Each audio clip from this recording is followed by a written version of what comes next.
weeks ago, that was the first time I came here. I was there, and I was told, the church has parked from where they used to be. So I had to take one way and park my car somewhere.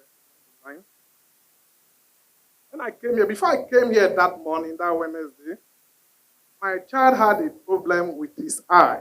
And it happened about 2 weeks before then. On Sunday of that week, he woke up in the night to tell me that, Daddy, I had headache. And my child, I knew him. Hardly he cried over an issue. He was crying. This is so strange. Wonderful. Why are you crying? He said, headache. Okay, on Monday, I thought that could be a boil. The boil, something was coming out of his eye. I thought it's a boil. So we gave him some little medication that we know. On Tuesday, it wasn't getting better. Okay, on Wednesday, my wife suggested, okay, we should go and see a doctor. Took him to a doctor in military hospital. That's the hospital I use. And I was surprised at the attention they were giving to the child. Now, this is very serious, and we need to see a consultant. And the lady came in, the consultant, and said, this is so bad that you need to do something quickly. And what do you need to do? He said, you need to operate the child. That they have to remove that eye.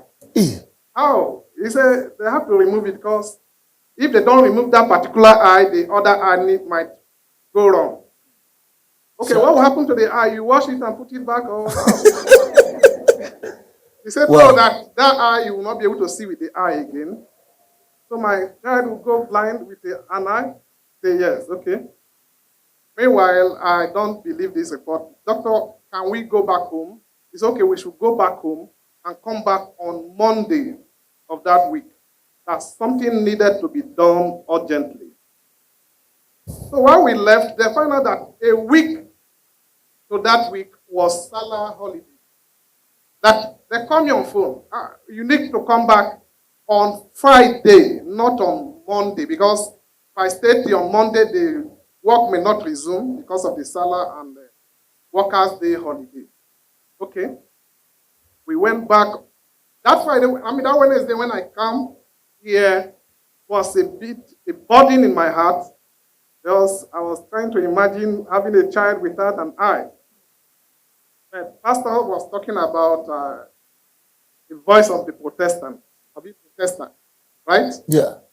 So I said, okay, all these Protestants, but he made a statement that one of the reasons that it seems that the enemy is having upper hands over you is that you are too quiet. Is that the reason that the enemy is... Okay, when I went home, I decided not to be too quiet any longer. As a matter of fact, some people say, you don't look like a military man and you have to be very agile. You look like a pastor. I say, I don't believe in shouting around and bullying people. How should I bully people while I have my life? They have their life. So what happened when I went back home, I decided not to be too quiet because when the prophet releases a word, you might admit nothing initially, but when you follow the instruction at times, you see the result. So I decided not to be quiet. We have an auntie, the sister to my wife, senior sister to my wife that stayed with us. There's some element of character she exhibits that I don't like. During I was too quiet, but I decided to speak out that very particular, Thursday before Friday. And it led to some confliction. And he has to call their family members, look at what I'm saying to her, look at what the wife is saying, and so on and so forth. I was so happy because I was acting on instruction from the prophet. So we went back to that hospital on Friday. The doctors look at the eye. They say, is that the same child? I say, yes.